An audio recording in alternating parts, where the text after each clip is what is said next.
Un plan de trading sérieux comprend généralement plusieurs variantes, aussi bien les trois piliers du trading, la stratégie, le money management, la gestion émotionnelle, la bonne pratique.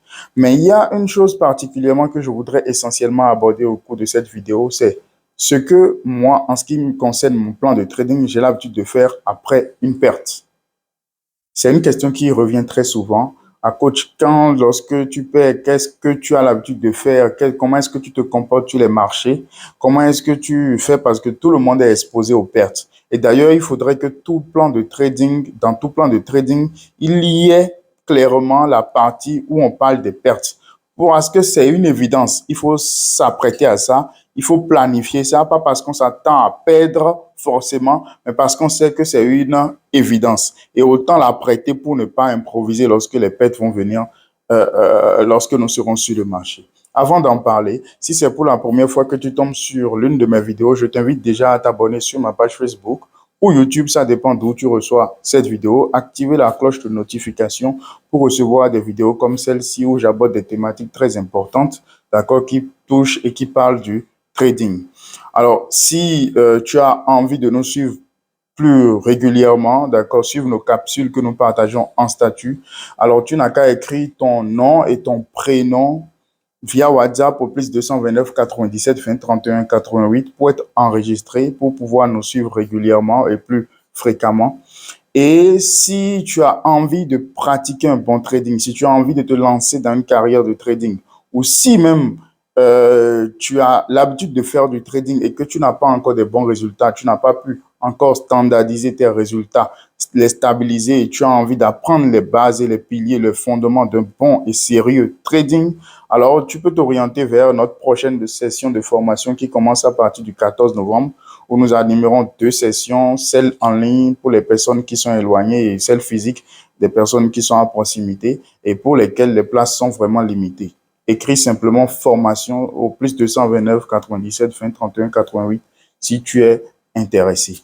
Alors, j'en reviens à la thématique pour laquelle j'ai lancé cette vidéo. Il s'agit bien sûr de ce que j'ai l'habitude de faire lorsque voilà, j'ai une perte sur le marché. Déjà, sur cette question, il y a deux grands volets. Il y a le volet où tu dois prévoir ce que tu dois faire lorsque tu perds de l'argent. Ça, j'en parle à travers cette vidéo. Et il y a également le volet où il doit être prévu ce que tu dois faire lorsque tu fais une série de pertes, parce qu'il arrive également des périodes où tu enchaînes plusieurs pertes. Là, c'est une question que je vais aborder au cours d'une autre vidéo. Bien sûr, cette dernière question, après une série de pertes, ce que j'ai l'habitude de faire, en tout cas pour m'exposer moins aux dérives émotionnelles sur le marché, j'en parlerai sur une autre vidéo. Mais aujourd'hui, il est question simplement, à travers cette capsule, de dire ce que je fais lorsque je fais une perte sur le marché. Donc, j'ai pris une position, je suppose, qui allait toucher le stop loss et donc pour laquelle j'ai essuyé une perte importante, en tout cas une perte intéressante. Qu'est-ce que j'ai l'habitude de faire? Dans mon plan, c'est écrit blanc, enfin, bleu sur blanc. D'accord? C'est bien détaillé, c'est bien précis et il n'est pas question pour moi de le négocier.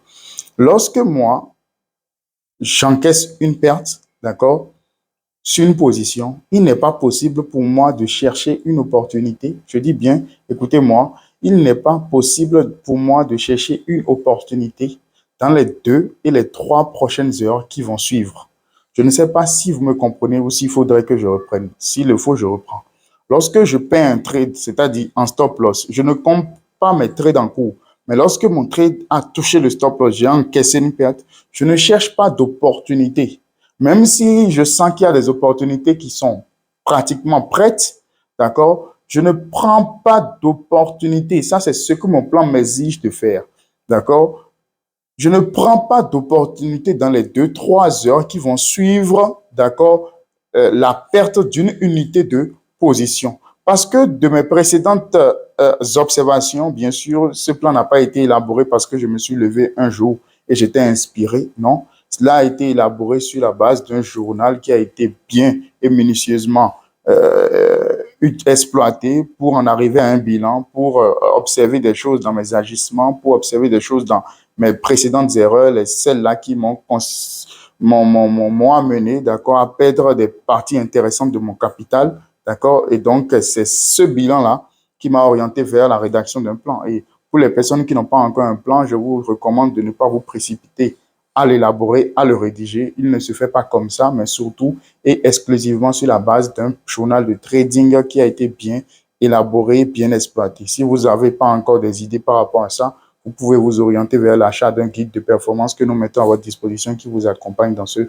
processus. J'en reviens à ce que je disais tout à l'heure. Je dis et je répète, lorsque je perds un trade, là, tout de suite, une unité de position, je ne prends pas de position dans les 2, 3 prochaines heures qui vont suivre, en tout cas, cette perte d'opportunité. Parce que j'ai remarqué par le passé que les opportunités que je cherche lorsque après avoir perdu un trade, d'accord, les opportunités généralement que je cherche, j'ai remarqué que ces opportunités sont des opportunités qui, à la fin, n'étaient pas forcément très prêtes, mais que j'ai saisies simplement parce que je voulais prendre de la revanche par rapport ou revanche ou reprendre le capital qui m'a été pris, d'accord, ou bien que j'ai perdu sur le précédent trade. Et donc, parfois, j'ai l'habitude d'aller un peu trop à la hâte et cela ne favorise pas, d'accord, des bonnes conditions pour prendre un bon trade sur les marché. C'est la raison pour laquelle j'essaye de m'éloigner chaque fois après une unité de trade qui a été perdue. Et cela me permet, par le même temps, il ne s'agit pas de croiser les bras. Bien sûr, j'ai mon rituel. Quand je dis rituel, ça n'a rien à voir avec quelque chose de mystique, c'est-à-dire un processus pour t'éloigner, pour te reconcentrer, pour refaire une mise à jour, d'accord, émotionnelle, et pour revenir ensuite saisir des opportunités. Et les opportunités, généralement, doivent toujours se référer à une checklist où je m'exige, d'accord, de cocher les cases, en tout cas, de ma checklist pour me rassurer que la décision que je suis sur le point de prendre n'est pas une décision émotionnelle. Alors, il est important pour moi de préciser que ce que moi j'ai l'habitude de faire, ce n'est pas quelque chose que je recommande forcément à tout le monde. D'accord? Ça, c'est ma façon à moi de m'en sortir. Il peut y avoir d'autres manières par rapport à cette chose. Mais il est important de ne pas improviser, surtout, et de faire attention lorsqu'on a perdu une position. C'est important. Les décisions que vous allez prendre après sont importantes. D'accord? Alors, dites-moi, vous, si vous avez également l'habitude de vous comporter ainsi. Si vous n'avez pas l'habitude de vous comporter ainsi, dites-moi ce que vous avez l'habitude de faire après avoir perdu un trade, d'accord, aussitôt, qu'est-ce que vous faites directement? Ou si vous n'avez rien prévu également, faites-le moi savoir et faites-moi savoir ce que vous pensez de la vidéo, si vous l'avez appréciée ou pas. N'hésitez pas à partager surtout cette vidéo pour toucher un trader qui a besoin, débutant ou expérimenté, qui a besoin d'écouter ce message, d'accord, ce conseil. Et surtout, d'accord, si vous avez toujours envie de m'écouter, de partager, de me suivre sur WhatsApp, n'hésitez pas à écrire votre nom et prénom, d'accord, via ce même canal WhatsApp au plus 229 97 20 31 88. À très vite.